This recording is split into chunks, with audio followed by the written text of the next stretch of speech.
प्रिय साथियों, आप सभी का हमारे YouTube चैनल पर हार्दिक स्वागत और अभिनंदन है।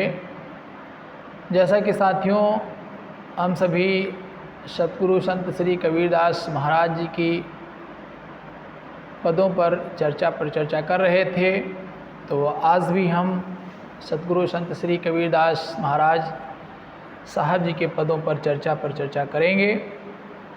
तो आइए विचार करते हैं सतगुरु संत श्री कबीरदास साहब जी के महाराज की वाणी पर।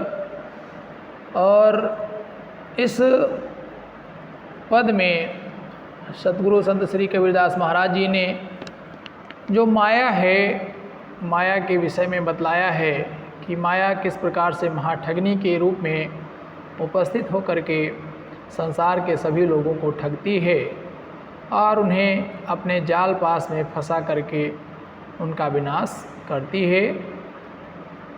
माया माया सब कहें, माया को न जाने। पद है कि माया माया सब कहें, माया को न जाने। अर्थात संसार का हर व्यक्ति कहता है कि माया मोह में नहीं फंसना चाहिए, लेकिन उस माया को कोई जानता नहीं है। तो आइए साथियों विचार करते हैं, इस पद पर विचार करते हैं। पद क्या कहा गया? माया महाठगनी हम जाने, के माया महाठगनी हम जाने। तिरगुन फांस लिए करे डोले, तिरगुन फांस लिए करे डोले। बोले मीठी बानी, माया महाठगनी हम जानी। केशव के कमला हुए बैठी, केशव के कमला हुए बैठी। शिव के भवन भवानी, केशव के कमला हुए बैठी। शिव के भवन भवानी, के माया महाठगनी हम जानी। पंडा के मूरत हुए बैठी, पंडा के मूरत हुए बैठी। तीरथ हूँ मैं पानी, के माया महाठगनी हम जानी। जोगी के जोगिन हुए बैठी, जोगी के जोगिन हुए बैठी। राजा के घर रानी, के माया महाठगनी हम जानी। काहू के हीरा हुए बैठी, काहू के हीरा हुए बैठी।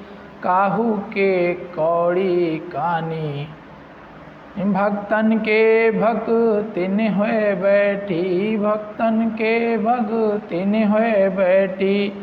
ब्रह्मा के ब्रह्मानी, कहें कबीर सुनो भई साधो। कहें कबीर सुनो भई साधो।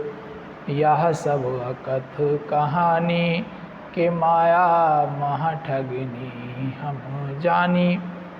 साथियों, इस पद के माध्यम से कबीरदास जी ने माया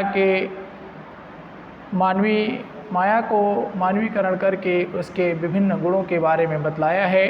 तो आइए इस पद के व्याख्या की तरफ बढ़ते हैं। साथियों, क्या बताया गया? माया माया क्या है? रुपया पैसा रूपी जो मोह है, धन का मोह जो है, ये सब माया है। ठगनी, ठगनी का मतलब है ठगने वाला, जो तुम्हें क्या करे, तुम्हारा नुकसान करने वाला हो, ठग रहा हो तुम्हें, वो ठगनी है। त्रिगुण, त्रिगुण माने जो 3 गुणों से युक्त है, सत रज और तम गुणों से युक्त है, माया ऐसी है। मधुर है ना, बोले मीठी वाणी, मधुर माने मीठी मीठी वाणी बोलती है और मीठी वाणी बोलती है। केशव माने जो विष्णु हैं, विष्णु के घर क्या है? शिव माने भगवान, भवानी माने पार्वती और पार्वती माता। भवन माने घर, मूर्त माने मूर्ति के रूप में। तीर्थ माने तीर्थ स्थल और पानी माने नदी रूप में और काहू माने किसी के, है ना। तो ये शब्द आए हुए हैं इस पद में, तो वो शब्दों के शब्दार्थ हो गए। प्रसंग क्या कहा गया, संदर्भ अगर हम इस पद के विषय में बात करें तो प्रस्तुत पद कबीर ग्रंथावली से लिया गया है, जिसके रचयिता सतगुरु संत श्री कबीरदास साहब महाराज जी हैं। सतगुरु संत श्री कबीरदास महाराज जी अपने समय के महान धार्मिक नेता थे, महान समाज सुधारक थे, है ना, समन्वयकर्ता के रूप में जाने जाते हैं।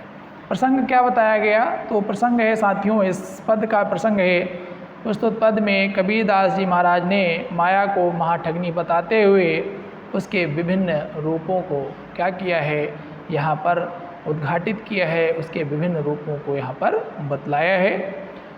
तो देखिए व्याख्या की तरफ बढ़ते हैं। व्याख्या क्या है साथियों?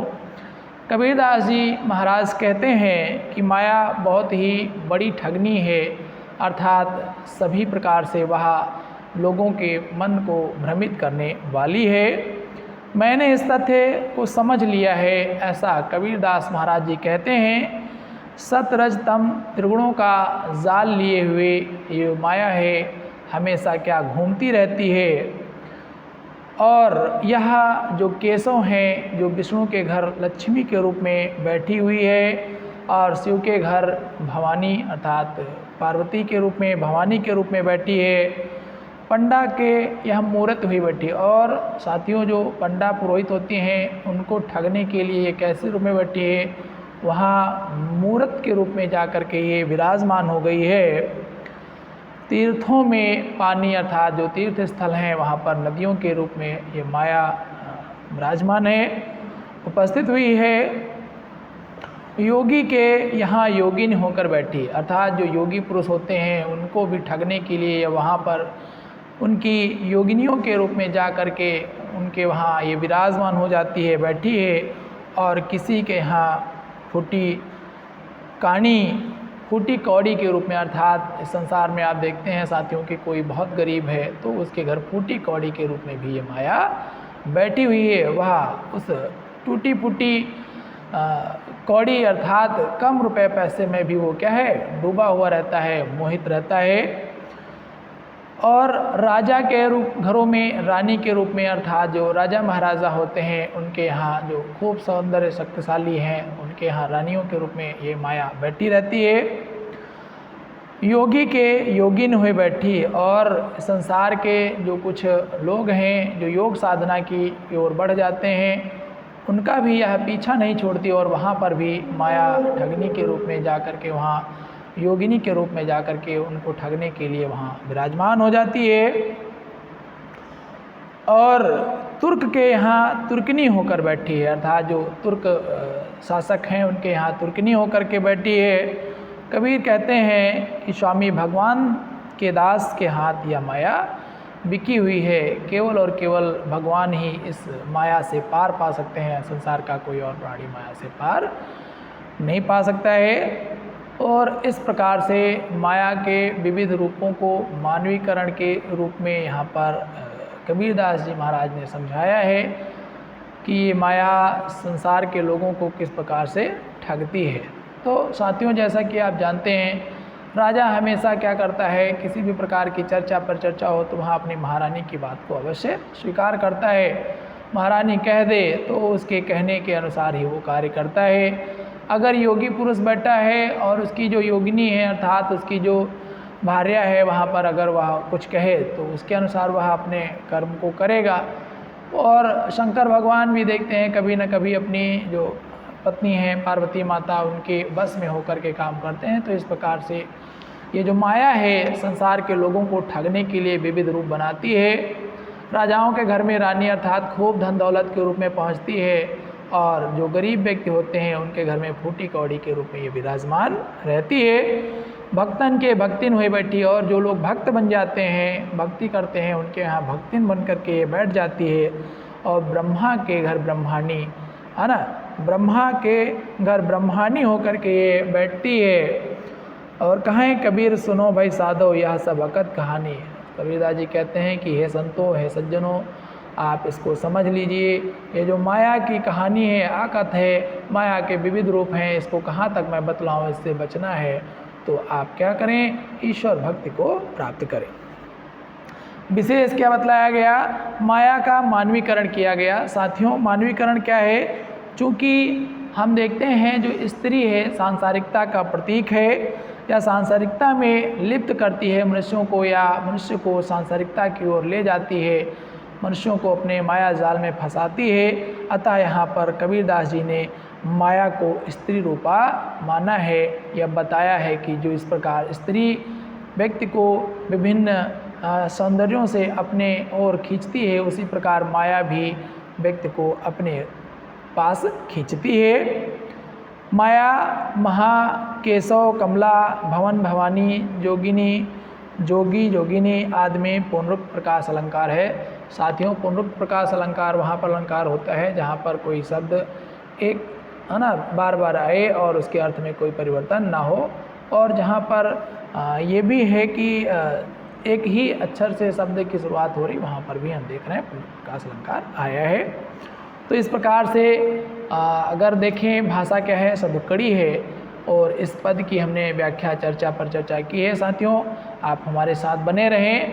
अगले पद में हम इनके अगले पद की व्याख्या करेंगे, तो हमारे साथ बने रहें साथियों।